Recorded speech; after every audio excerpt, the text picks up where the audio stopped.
have you loud and clear. Hello. Welcome. Science. And that is to say, physics, medicine, nature, or space, Time. the brain, life, The universe. Hello, welcome to this special Christmas edition of The Naked Scientists, the show where we bring you the latest breakthroughs in science and technology. This week, what medical specialists get the most speeding tickets? The answer might surprise you. How many miles have you got to run to work off Christmas dinner? And the scientists who are exploring whether ear size can be used to track down the real Santa. And also on the way, the Naked Gaming podcast team are going to hijack the show and take over the airwaves. Gamers Chris Barrow and Lee Milner are here in the building to reveal some of the top computer games titles that you can look forward to this Christmas and New Year. The Naked Scientists podcast is powered by ukfast.co.uk.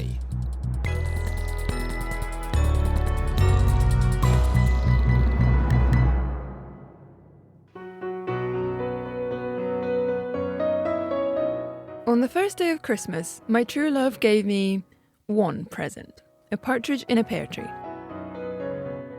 But I'm Amalia Thomas, and I'm a mathematician, and I want a mathematical formula to know how many presents I'll receive all the other days.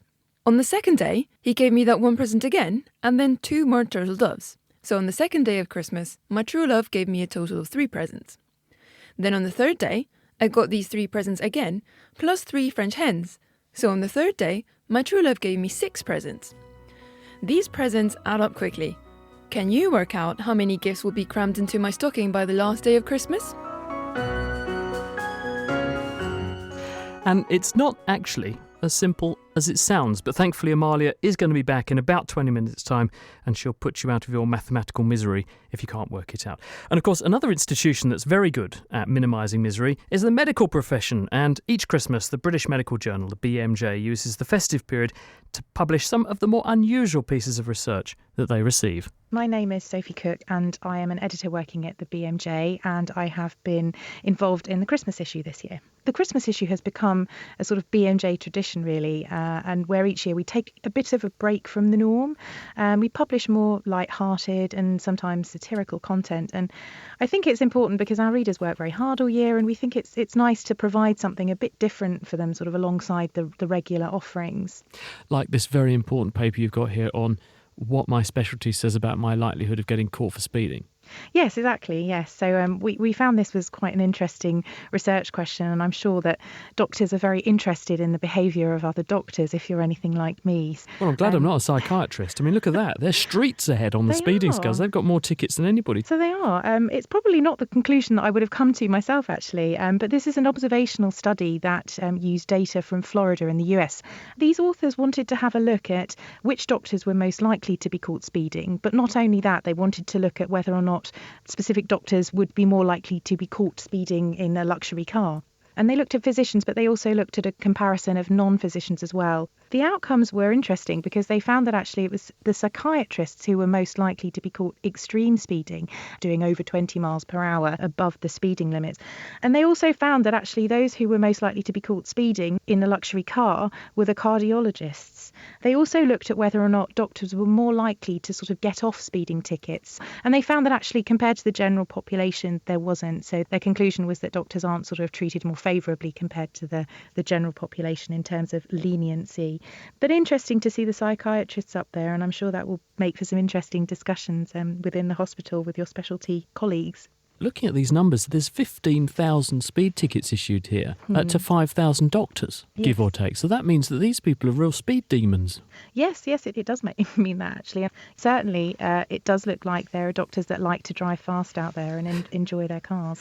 Are these appraisals of people picking up tickets on their way to work or from work? Because obviously that matters, doesn't it? And it may be that the golf course is particularly alluring if you're on the way home, or it could be that work is very pressing. Motives are quite different in each case. I think that's a really valid point, and it's probably worth saying that wasn't accounted for. These are just general speeding tickets. So that car in front is probably a psychiatrist, is the bottom line, isn't it? Another kind of honour, not that a speeding ticket is a badge of honour or anything, the honours system. You've got a very interesting study of the British honours system here, and I discover, actually, I've gone into totally the wrong area, because if I want to get a gong, being in medicine's not the way to do it by the look of it. Yes, unfortunately, you have made the wrong decision, as many of us have done. We probably would have been better off in a career as a sports person or in the media. So, there is hope for you there, Chris, I suppose. Well, I suppose, yes. What happens if you dabble with both medicine and media, because I'm a media doc type person, so what does that mean for my prospects then? Well, it's difficult to say, and the authors do actually list that as one of the limitations of the study. They looked at over 10,000 New Year's honours which were issued between 2009 and 2018. And what they found out was actually if you're a sports person, you're probably 22 times more likely to get an honour. They did note that there was a peak after, obviously, the Olympics where a lot of sports people in that year did receive honours. So that was a little bit of an anomaly. If you're in the media, you're 5 times more likely to get an honour than somebody working in healthcare. One thing that they did say, which is interesting, is that obviously to receive an honour, you have to be nominated. And actually, it might be that the fact that more people are nominated in other industries just reflects the practice of that industry. And perhaps in healthcare, we tend to do that less often. I'll get writing my letter now. I'll nominate you, Sophie. What about longevity? Because that's always a big question, isn't it? How long am I going to live if I dabble with the arts? That's another paper you've got here. I like this one. Yes, this paper looked at data from the English longitudinal study of ageing, and they looked at people who were over 50 years old, and they followed them up for 14 years. And they looked at engagement with arts, and by that they looked at receptive engagement, so people who were going to art galleries, museums, the theatre, and they looked to see during that time period what effect that had on mortality. And actually, the benefits of receptive arts engagement are quite big. So even if you engage sort of once or twice a year, people who engaged on that basis were sort of 14% less likely to die during that time period. And actually, if you engage even more, then the benefits do go up. Oh, so there's a dose-dependent relationship, very important in causation. Yes, and I think that this paper is particularly interesting because these sorts of things now are becoming very topical with social prescribing, and it's interesting to see this sort of growing body of literature that we have around arts and benefits to health. I have to be really quite diligent with my 5 a day to achieve a 14 to 30% improvement in my longevity. By that token, arts is just the most amazing medical intervention. Why don't musicians live forever? It's a good question. Maybe it's another one to look at for the Christmas BMJ another year. Indeed it is. Thank you very much to GP and editor of the Christmas BMJ, Sophie Cook. Now, returning to that last item, we can't really just rely on healthy helpings of art to keep us in good shape. Diet is very important too, and the evidence is that we're all eating far too much. Cue a paper from Loughborough University's Amanda Daly exploring whether it helps to slap onto the packet the amount of exercise that you'd need to take to work off the calories in any given food item. With his eye on the Christmas dinner table, Nadim Gabani has been taking a look.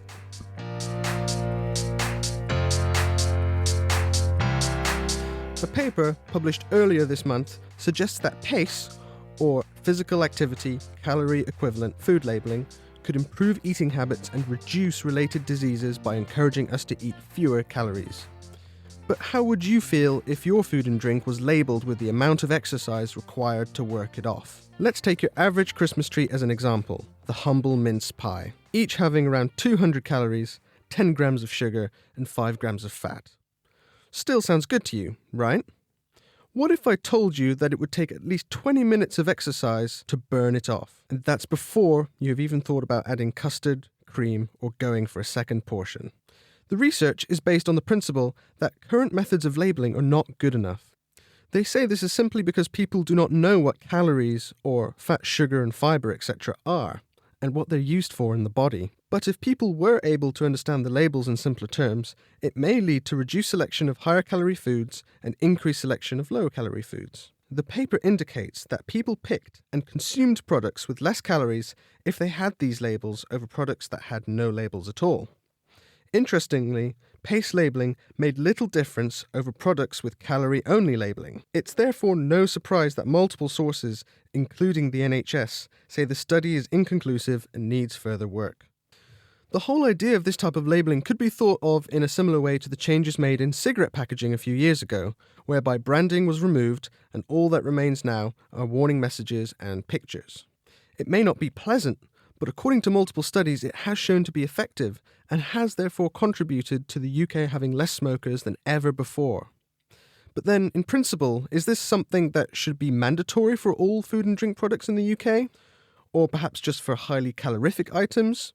After all, this approach could have negative effects for people with eating disorders, or just be taken the wrong way completely. It is important at this point to note that calorific value is just a general value of the energy a food or drink contains. 30 grams of sugar or 30 grams of fibre do very different things in your body. And now, let's see how some of the naked scientists feel about this. Hi Adam, how's it going? Hey Nadim, good. We're going to talk about Christmas. How much do you love your Christmas dinner? Oh no, I very much love Christmas dinner.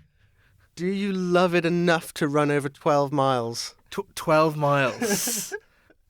Yes, honestly, yeah, I do, yeah. That's not, yeah, I'd gladly run 12 miles for Christmas dinner.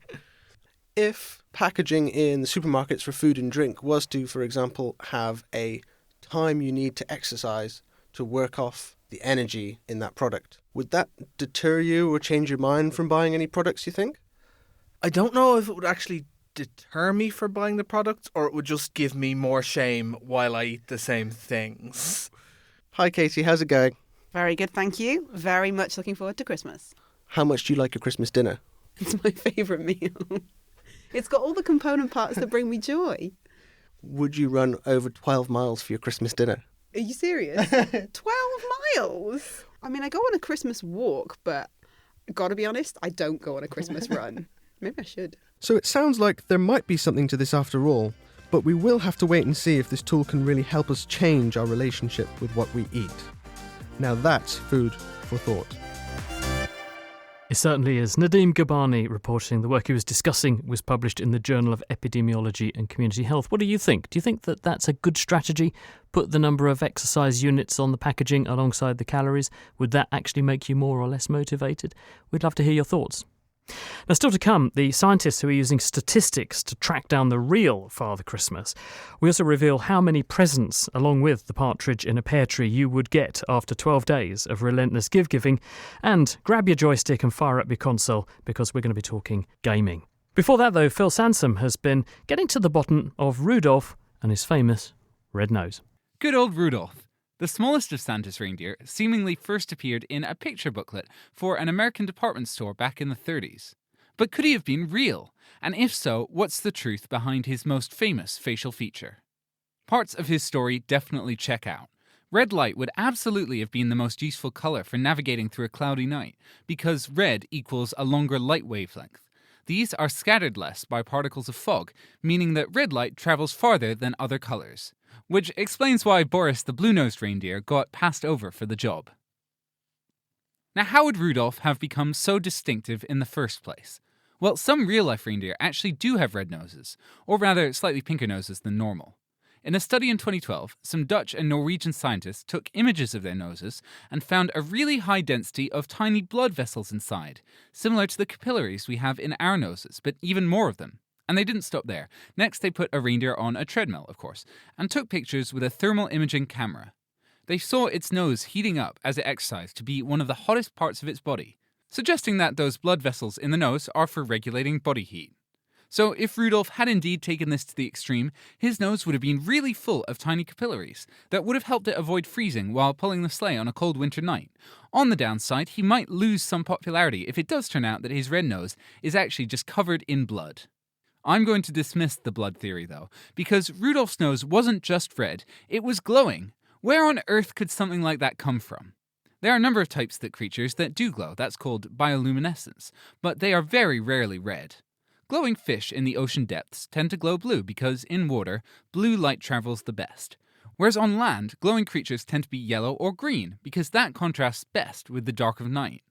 However, there is one deep-sea creature that does glow red, and it's the excellently named stoplight loose-jawed dragonfish. Like other similarly creepy fish, it first glows blue, in this case from chemical reactions in small glands under its eyes. But it also has a special protein that reabsorbs the fish's own blue light and glows a subtle red. In an underwater world where very few creatures can even see in red, the stoplight loose-jawed dragonfish can now stalk its prey completely undetected. So, here I present to you my conclusions. Rudolph the Red-Nosed Reindeer is a biological mutant who evolved a chemical gland that glows blue and a protein to turn the blue light into red. This means A, one of Rudolph's parents was a stoplight loose-jawed dragonfish, and B, Rudolph has passed the glow onto his kids. And so out there somewhere in the world, living in secret, there's a whole herd of glowing red reindeer. You wouldn't believe that Phil Sanderson actually also makes Naked Genetics, a specialist genetics podcast, having heard all those things about strange and bizarre inheritance patterns, would you? Now, talking of lights seen in the sky, now to a famous Christmas carol with an interesting scientific twist. Nadim Ghabani. We Three Kings is a popular Christmas carol composed by John Henry Hopkins in the 1850s, originally for a nativity play. It tells the story of the wise men, or kings, who visited Jesus sometime after his birth. Throughout this carol, there are references to the wise men, or kings, following a star to guide them to Jesus. Whilst the appearance of the star has different interpretations across religions, it is true that humans have been using stars for navigation for thousands of years. So how would this have been possible 2,000 years ago without a GPS device?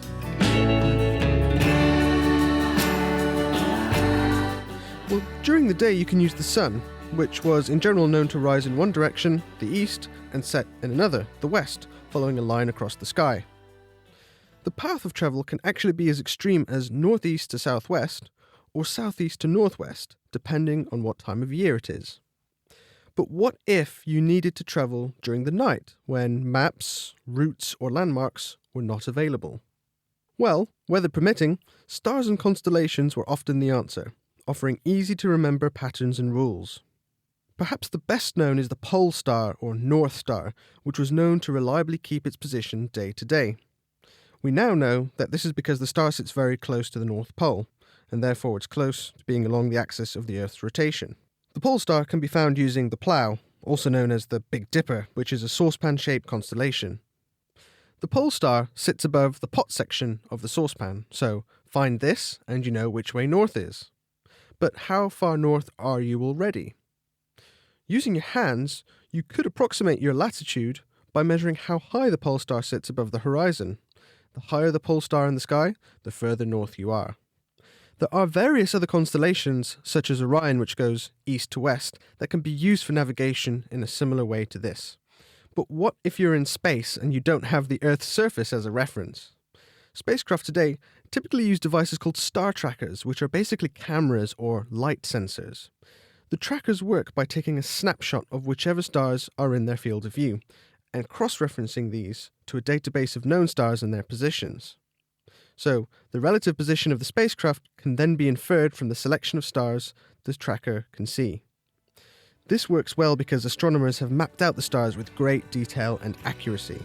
So the next time you hear a carol about guiding stars, you might want to consider how the constellations above our head paint more than just a pretty picture. Thanks very much to Nadim Ghabani. And now to a major story this week. Householders are being warned to watch out after a notorious serial burglar is supposedly active once again.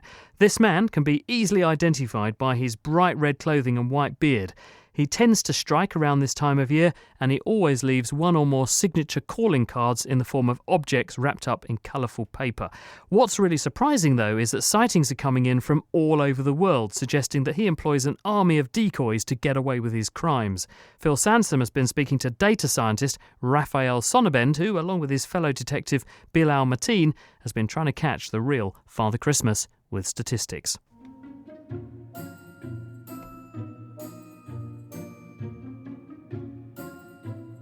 What we really wanted to do was basically to work out how we could find Santa Claus and hold him to account for the terrible presents we kept being given. I'm glad someone's finally holding him to account. Really fed up with his fluffy socks. So what was your method?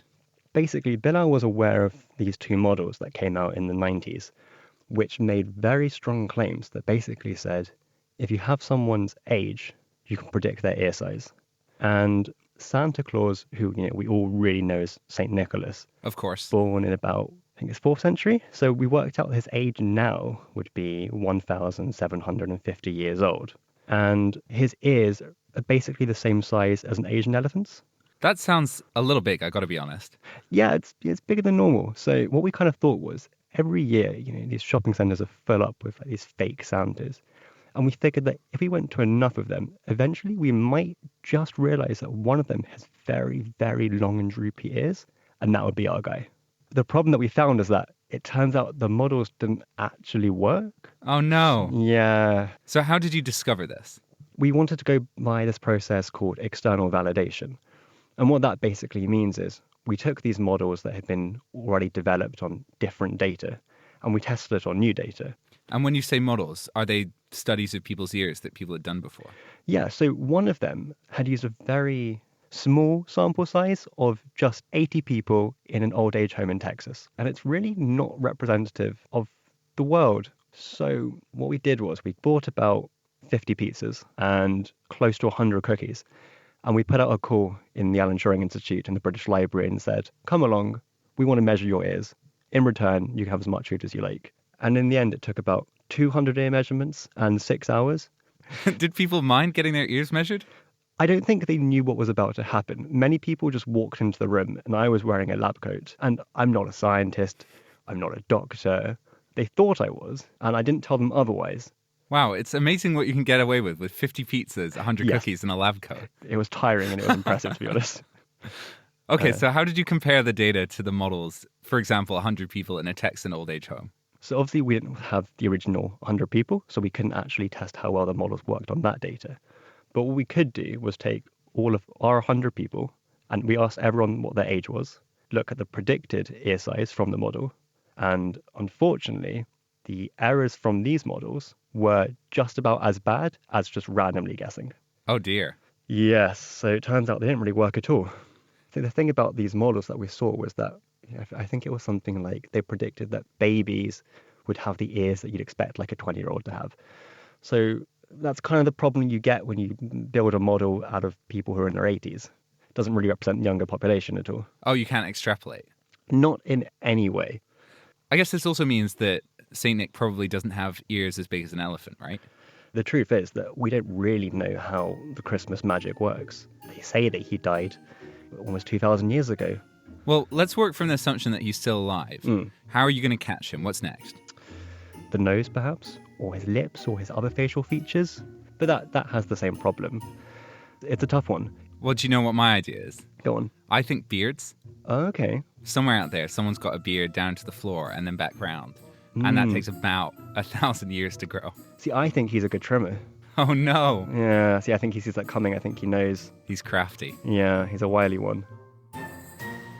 Well, hopefully they will manage to catch up with the festive fugitive at some point. That was Raphael Sonnabend, and he published the story of his Santa hunt in the Royal Statistical Society's monthly magazine, which is appropriately enough called Significance. Right, have you worked it out yet? How many presents you would get after the 12 days of Christmas, given that every day you get all the gifts from all the previous days, plus a new gift? Well, here's Amalia Thomas with the mathematical answer. I pointed out earlier that, on each day of Christmas, since my true love gives me every gift he's given me already again, plus a new gift for that day, I'm expecting a bumper heap of presents this year. But how many? We could add it all up the hard way, but luckily, maths can help make life easier with what's called the mathematical theory of sequences. Sequences are strings of numbers with a rule that determines which number comes next. In the case of the gifts I received on the 12 days of Christmas, on each successive day, I got 1, then 3, then 6, then 10 gifts, and so on. This is a sequence called the triangular number sequence, because the number of gifts on each day is the number of items you need to form a triangle. It helps to think of this a bit like a human pyramid, where the person on top stands on the shoulders of 2 people below, and these 2 people stand on the shoulders of 3 people below them. So a 1-tier triangle will have 1 person. A 2-tier triangle will have 3 people, the first person being supported by the 2 below, and a 3-tier triangle needs 6 people, and so on. This sequence goes 1, 3, 6, 10, just like the number of presents I get each day. So asking how many presents my true love will give me on the 12th day is like asking how many people you need to build a 12-tier human pyramid. But let's think about a simple 3-tier triangle first. We need 6 people, 3 at the bottom, 2 in the second level, and 1 at the top. But let's make life unfair and arrange them so the person on the far left has 2 people on top of him, The person on his right has just 1, and the person on the far right isn't holding up anyone. Still 6 people, but now they're arranged as a right-angle triangle. And since 2 right-angle triangles make a rectangle, if we had twice as many people, so 12, we could build a human rectangle instead of a triangle. Picture 4 people in the base, 4 in the middle level, and 4 more on top of those. Because a 3-tier rectangle like this, with 4 people at its base, will need twice as many people as a 3-tier triangle, half of 12 gives us the number of people we really need for a triangle, which is 6. The formula to work out how many people, or gifts, you have is the number of tiers we want, so 3, times the number of tiers plus 1, 4, and all of that divided by 2.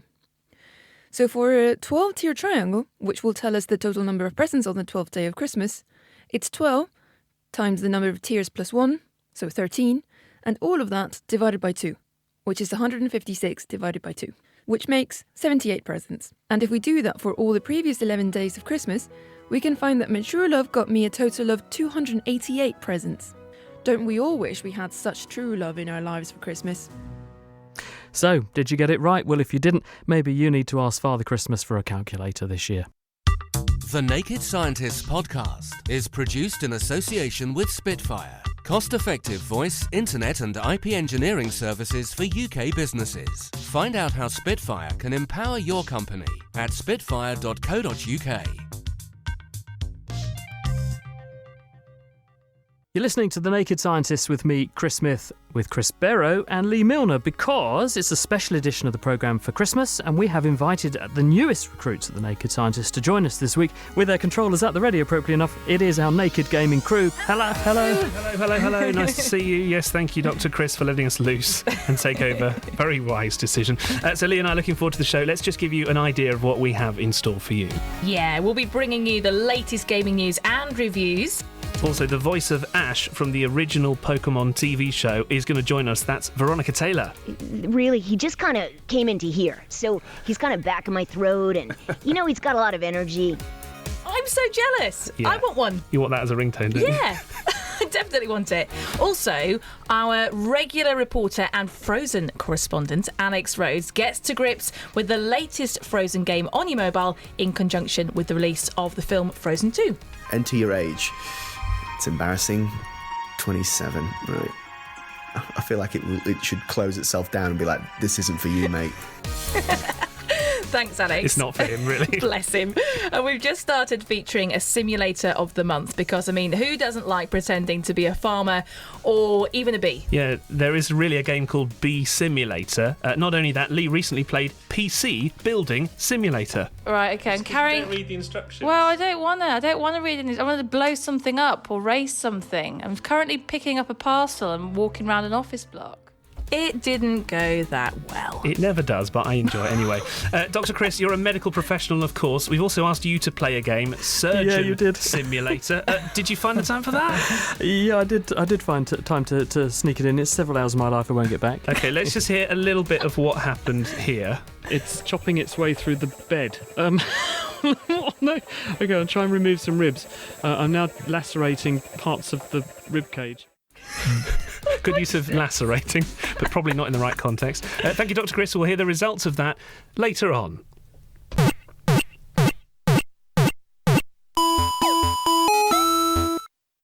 First, let's go to the news and we'll hand it over to Lee Milner, who can tell us about the latest stories from the past few weeks.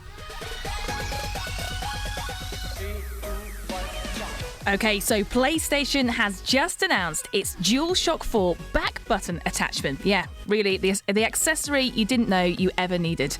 According to the company, this new attachment improves your gameplay by delivering more versatility and performance. It's coming out in the next few weeks, but how much does it cost? £30. Yeah, so that's £15 a button. In other PlayStation news, the original PlayStation 1 turned 25 years old recently. God, that makes me feel old. In a blog post, Jim Ryan, the CEO of Sony Interactive Entertainment, said it's truly humbling to see fans who grew up on PlayStation passing down their love of gaming to children. And incidentally, the PS5 is out next year in Christmas.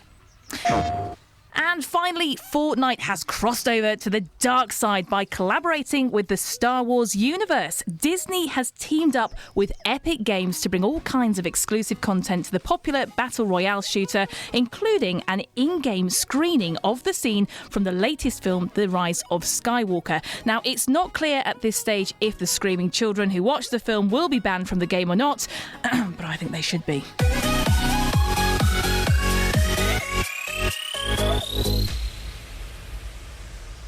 Thank you, Lee. More on films a bit later on. But now, if you're a fan of video games, you might be excited about VR, or virtual reality technology. Now, at the moment, you can buy VR goggles with screens and headphones, and they make you feel like you're really inside the world of your favourite game. Yeah, Phil Sansom from the Naked Scientist team has been trying out the next stage of VR, which introduces a sense of touch. Now, these are gloves that can make you feel like you're actually touching the virtual objects you can see. I think that might stress me out, but I like the idea of it. They've been developed by a company called Haptics, and Phil went to meet the product director, Joe Marino, at the Cambridge Consultants Innovation Day, and he was showcasing their new technology. These are Haptics gloves. They enable you to reach out and touch and interact with the virtual world like you do with the real world. They provide haptic feedback that makes the virtual objects feel like real objects. So it's VR, but you can touch stuff?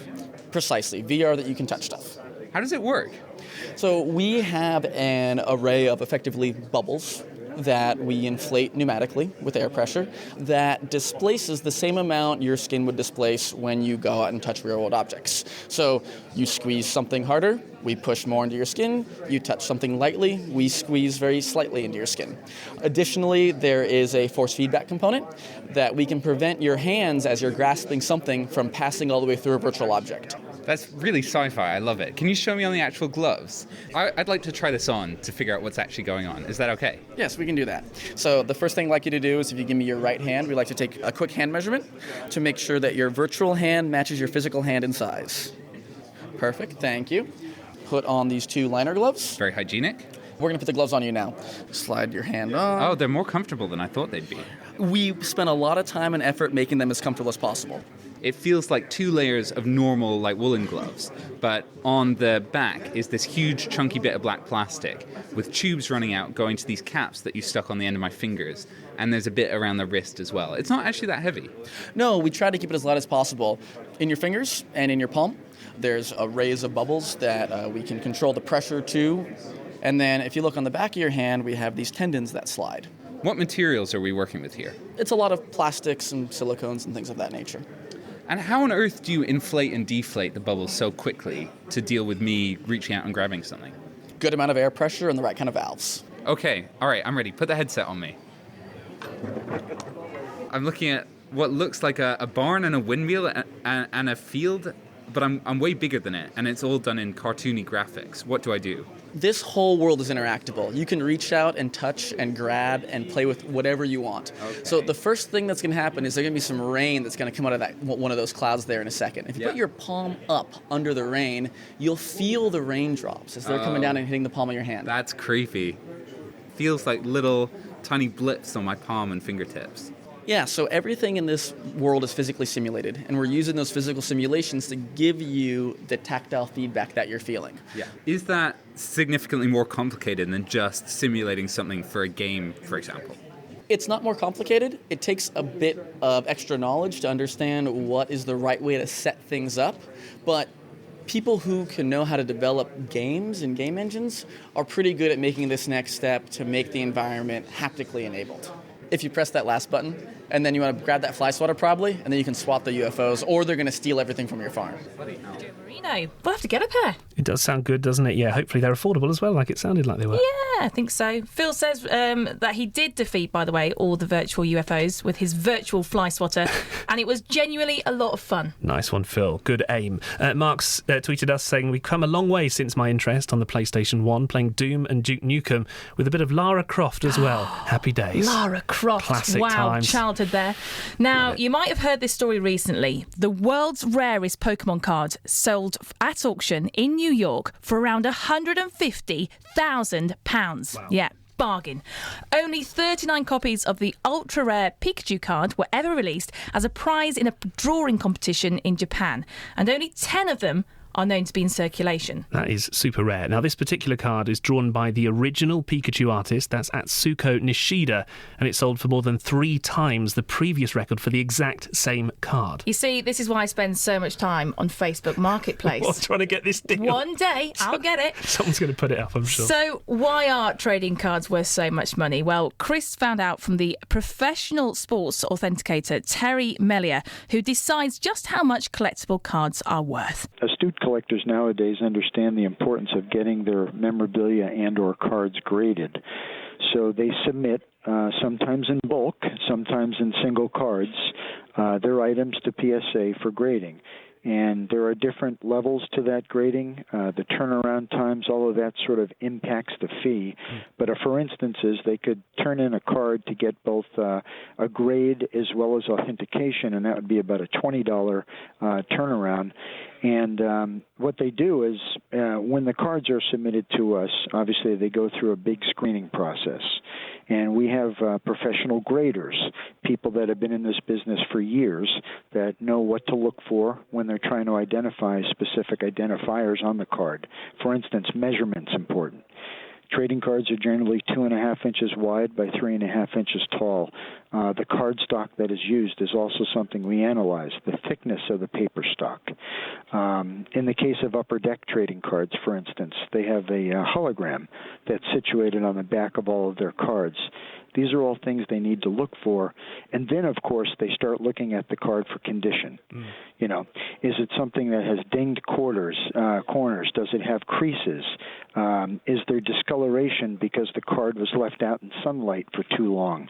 All of those things impact the final grade that's awarded to the card. What's the top grade? Is it A1 or something like that? Yeah, we actually use numbers. It's a 1 through 10 grading system. 1 would be poor, and that obviously is your least desirable card in its condition. And then Gem Mint 10 is the top grade card. Anything from Mint 9 to Gem Mint 10 command pretty good bucks on the secondary market. And that's, again, if somebody wants to take the time to sell those cards, whether it's through an auction house or whether it's online through eBay, or even if it's just going down to the local hobby shop and seeing if they can make a deal with the dealer behind the counter. And we heard about this Pikachu card that sold at auction for £150,000 very recently. Is that one of the most valuable cards of recent times? Because it seems like it beat all estimates for similar cards that had previously been sold. Or is that kind of small fry compared to some of the others? No, it's certainly not small fry. In fact, the highest price that was ever paid for a Pokemon card at auction, all by itself. So that's an exception. But at the same time, it shows that the industry itself is really picking up. But one of the things that impacts the value of that card on the secondary market value is its scarcity. And that particular Pikachu Illustrator card, that was a promo card that was given out to winners of a comic contest that was held in Japan back in 1997 or 98. And I believe there were 39 of those cards awarded. And today, they're guesstimating that there's only about 10 of those that have surfaced and are still around. So that obviously makes it, valuable in itself, but also just a collectible that people want. And in this industry, scarcity does impact the secondary market value. So that way, it'll command top dollar. Thanks to Terry Mellier from psacard.com for giving us an insight into how cards are valued. You see, Chris, we're going to be rich in no time. I can't wait for all that money to come in. Let's go from Pokemon cards now to the voice of Pokemon in the UK. Yeah, we grew up listening to the voice of Ash Ketchum in the original Pokemon series, who actually turns out to be Veronica Taylor. She's amazing. I caught up with her, and first of all, I had to ask this question. How do you get the job of being Ash? Well, I was working on Slayers, which is another anime, and the people who cast me in that were doing the casting for Pokemon. So it was just, I guess, being in the right place at the right time. People ask me all the time how many people audition, and I have absolutely no idea. I only know that I was called back many, many times and then cast and then not cast. And so I feel like I stumbled into it in a way and was just really lucky that we had 8 seasons. Every year we didn't know if we would be going on to another season. So it would end and we would wait and then hear if we were back. So yeah, it definitely wasn't the glamorous life. But I will say what a great adventure it was to be working on that show, to be able to step into those sneakers, if you will, when I got to work. And my daughter was born at the end of the first season of Pokemon. So I was a 10-year-old boy who was also pregnant for the first season and then a new mom for the rest of it. And so it was really an amazing adventure. And I was on it along with you. Yeah. I watched it in the mornings. I watched it when it was on Saturdays. I went to work and worked on it. And, it was just truly extraordinary. And it wasn't just Ash that you played. I played Ash's mom and also May, a few Pokemon and some other characters here and there. A lot of times it was, when you're in the booth, they would just say, oh, could you do this? Could you do this one? For May, I definitely auditioned. For Ash's mom, I auditioned, like main characters like that. But other ones like Gary's cheerleaders or, things like that, we would all just get thrown into that. Yeah. I'm just wondering what Pokemon you did as well, but there's so many. I guess I don't know if you remember any of the ones, because they all just say their own name, don't they? So it's like... Yeah, that's right. Which is really quite a challenge. Yeah, to get the intonation and the inflection. That's right. I mean, seriously, you could watch Pikachu and just watch Pikachu for the whole episode and be totally satisfied. She does such an amazing job. I played Diglett and Goldeen and Sentret. My daughter and I both played Sentret.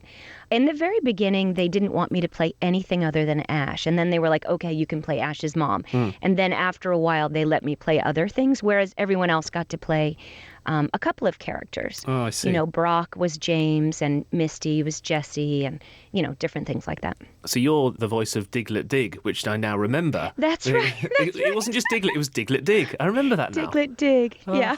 Goodness me. And, good time. Yeah, happy. You're like, I want this on my tombstone. This is my crowning achievement. Hey, but... Oh, that's right.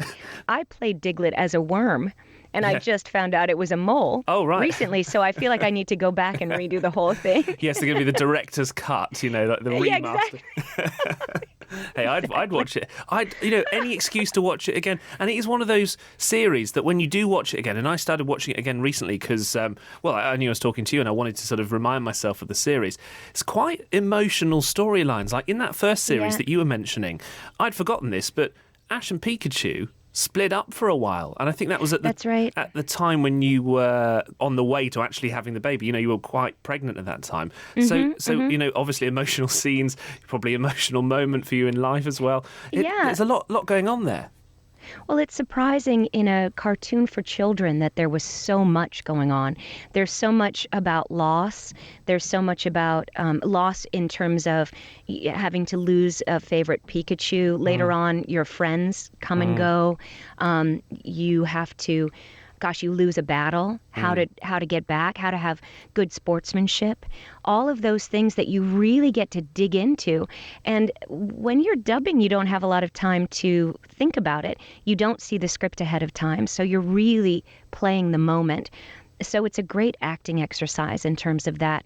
And so I feel like all of my training comes together to be able to be in the moment. Yeah. And I think being a mother and having to take care of your unseen baby and then your now crying baby, it does help you to understand about being a trainer, what it takes to put yourself aside and care for others and help others along towards their goals while you are trying to achieve yours. There's a lot of big picture stuff in Pokemon. And just finally, on the voice itself, where did that actually come from? Really, he just kind of came into here. So he's kind of back in my throat and, he's got a lot of energy. And with that, it gave me a lot of room for his emotional journey. Yes. So he could be way up high and then, really dear and come down.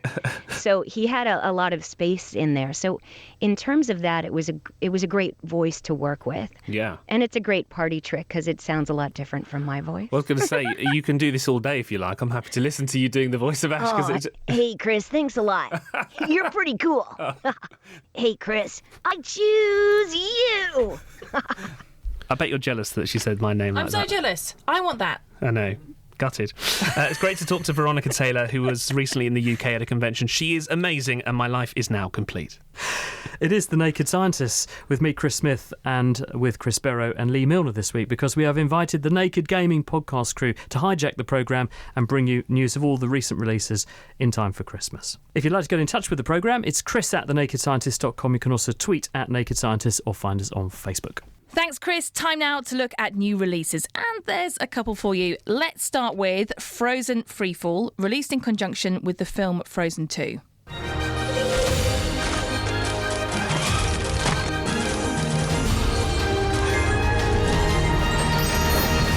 Now, we saw the film. Love it. Did you like it? I loved it so much. Did you see it, Dr. like Chris? it? Have you seen it yet? No, but my kids want to. Okay. You love it. It's really good. You absolutely must. Will I get an earworm like I did in the first one? Anyway, enough of that.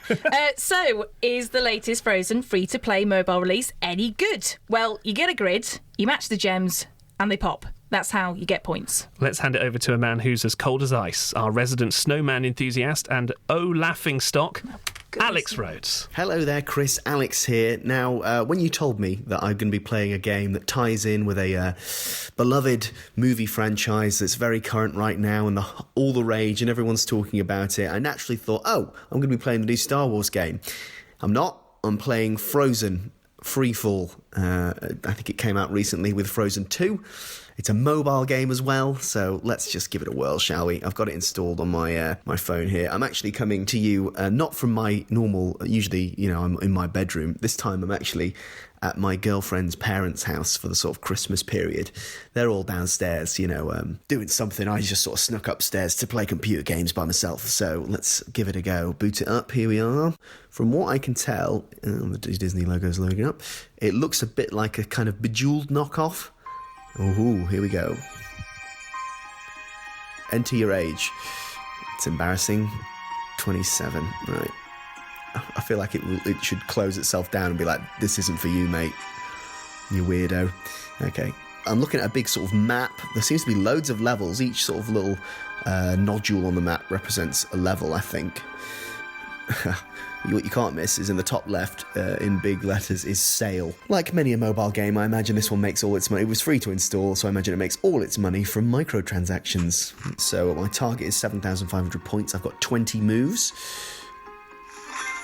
Ooh, there we go. That was a pretty good one. If you like Bejeweled, you're probably going to like this, because it hits that kind of, it scratches that itch of lots of bright colours and sort of sparkly things, and one of the characters, I think, from Frozen 2 is kind of just staring at me with a dead-eyed expression at the moment at the top of my screen. Oh, I got Freefall. What's that mean? Magical. Oh, I seem to have done it. I'm not even pressing anything. It's just the target was 7,500. I got 40,000. Oh, there's Olaf, the little snowman guy, again, popping in with a sort of dead expression. From what I can tell, nobody talks in this game. You think the whole advantage of being the officially licensed game is that you have the voice actors? This doesn't even sound like the Frozen music. It's just like kind of knockoff music. Okay, what's this? Oh, right, okay, this is sort of like a special gem. You combine it with any ice crystals to break all the... Okay, so yeah, this is something from Bejeweled. It's like one of the special tiles. Look, it's just doing it again. It's just like playing the game. I'm not even pressing anything, and I'm getting thousands of points here. Target was 10,000 for this level. I've got 41,000. And I barely did anything. Okay, and then Olaf comes in once again to be like, oh, well done. Thank you. Alex, are you going to come down? Like, dinner's ready, it is Christmas, my parents, my whole family. Well, I would, but this is very important, sort of. I'm playing Frozen, the game. Frozen, yeah. the game, a Look, very, very important computer game. I'm sorry if the nut roast is getting cold. I told you I didn't want the nut roast and I wasn't going to eat it. So look, I'll tell you when I'm done. Just go down and Fine, you finish. go tell my dad why you're not downstairs for dinner. I will in a minute. Okay, I'm finishing with Frozen, so please, Very important please things leave. to do. Thank you. Right, well, probably lost some boyfriend points there, Chris. And I'm going to be honest, it wasn't worth it. Usually it is for computer games. With this one, not worth it. Frozen 2 has destroyed another family and another relationship this Christmas. We've lost it. I can't speak. I mean, we knew that was coming, but it's still so funny. Chris lost it. He can't speak. Alex Rhodes there, I think we need to let him go from his contract. No, we can keep him, can't we? It's Stop. too funny. Thanks, Oh, Alex dear. Rhodes, reviewing Frozen Freefall, the free-to-play mobile game. It's out now for mobile devices. Oh, let me get my breath. Right, Let's recover next now. up, some downloadable content has just been released for Jurassic World Evolution, a game where you manage a theme park filled with dinosaurs. It's like a dream come true. And it's the downloadable content we've all been waiting for, you see, because me most of all. Return to Jurassic Park. ACU building online. Rapid response unit deployed. Observe non-lethal protocols. Roger, Control. Deploying non-lethal countermeasures. Control, we have eyes on the asset. So it's worth saying you're a massive Dino fan. How long did you play this game for? Just Okay. reveal the truth.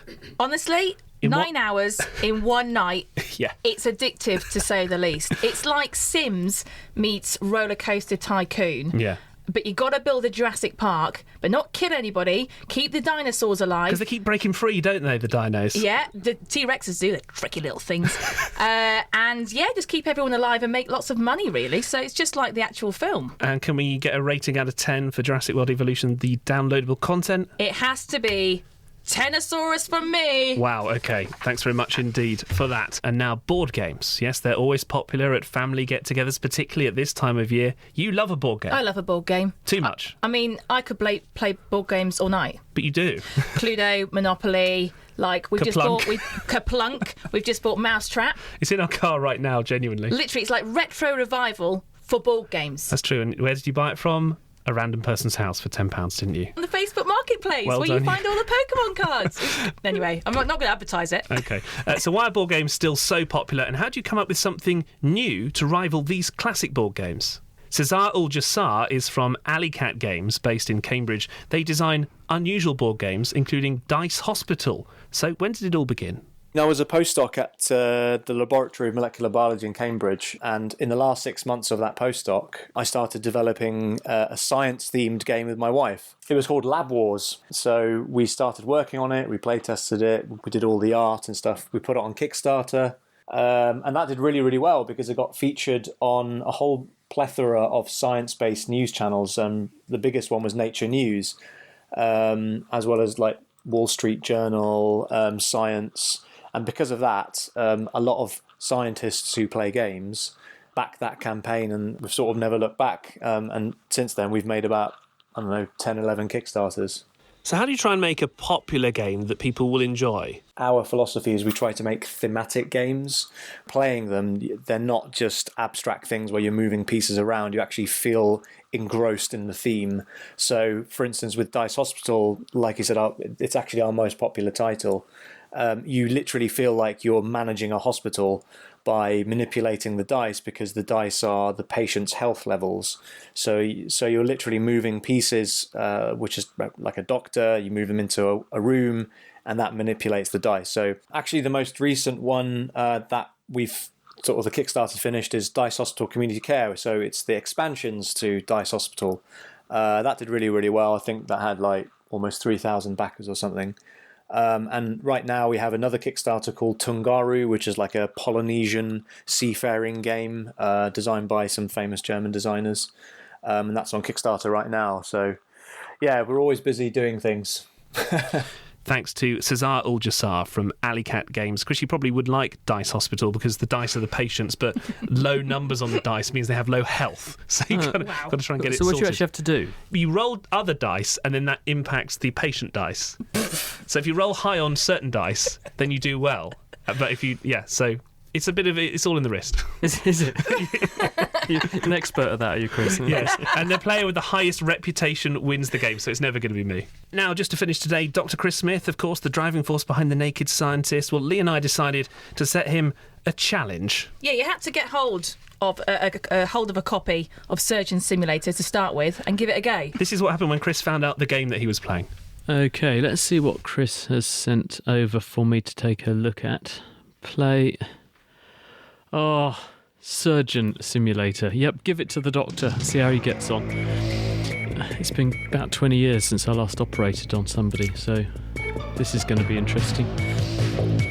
my reception desk by the look of it, and I've got a computer I can do things with. It's telling me to move my hand around. I have to tilt my mouse left and right. Right button twists at the wrist, left button makes my hand go up and down.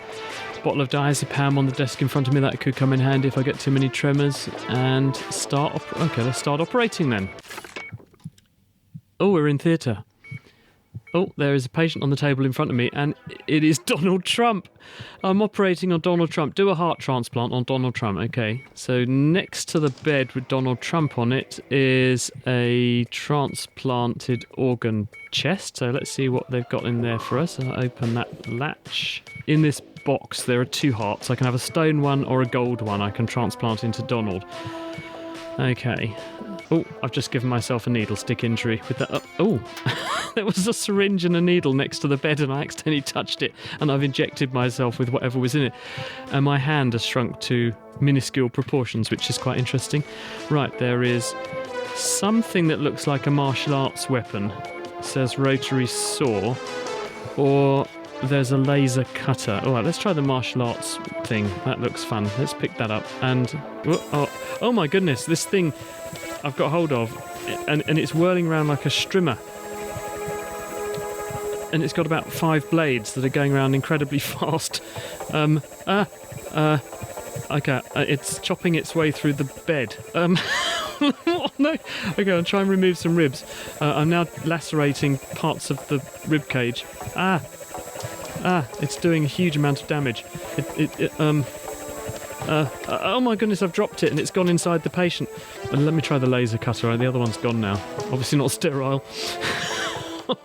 Chris, this is so hard. How did you give me this? It's impossible. I can't control this. No, okay, I've got a laser cutter now. It's a bit like a weapon you'd get, I think, in Star Trek. It looks like a lightsaber, actually. Well, okay, it's cutting ribs. So I've cut 2 ribs. Let's cut that one. But the patient is losing huge amounts of blood now. Oh my. The medical bill. It's reporting that, oh dear, the patient's died. Oh, yeah, unfortunately he's run out of blood. It says that the cost of using the laser was $528,000. And the other saw that I dropped on the floor cost $106,000. That sounds like a bargain. Room and board, though, $199. Total amount due for a dead patient, $634,888. Would you like to try again? No button to call your lawyer, interestingly. It sounds like you had a lot of fun. Did you have fun playing Surgeon Simulator?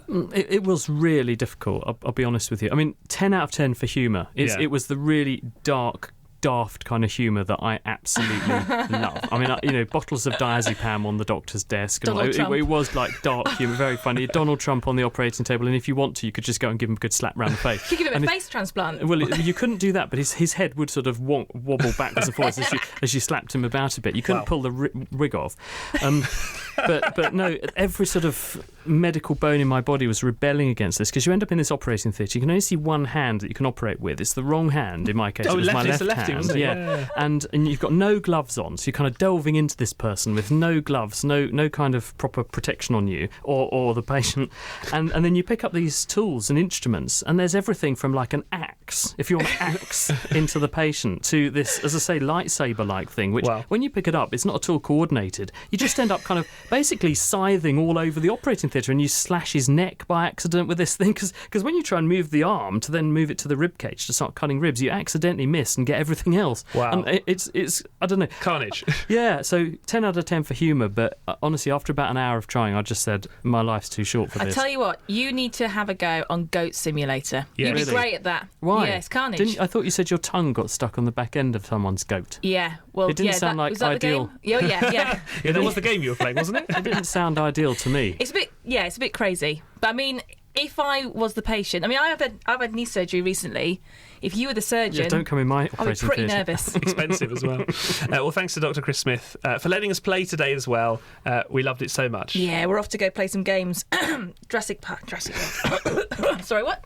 Are you okay? Yeah. Do you need to see a doctor? No, I definitely don't. Well, have a lovely Christmas, both of you. Don't play too many games. But hopefully you at home enjoyed the programme as much as I did. And if you want to tune in for the latest Naked Gaming episode, you just look up Naked Gaming Podcast via whatever route you use to get your podcasts, and you'll find Chris and Lee's programme there. It's always a very funny and entertaining listen. That's it for The Naked Scientists for this week, for this year, and for this decade. We're actually seeing you back in 2020 for the first proper edition of The Naked Scientist. That'll be a science phone-in. So this is your chance to get your science questions in now, well ahead of that 1st January programme. You can write to chris@thenakedscientist.com. All that remains to be said is thanks for listening this year. Thanks for your support for The Naked Scientist. Have a lovely Christmas, enjoy New Year, and see you in 2020.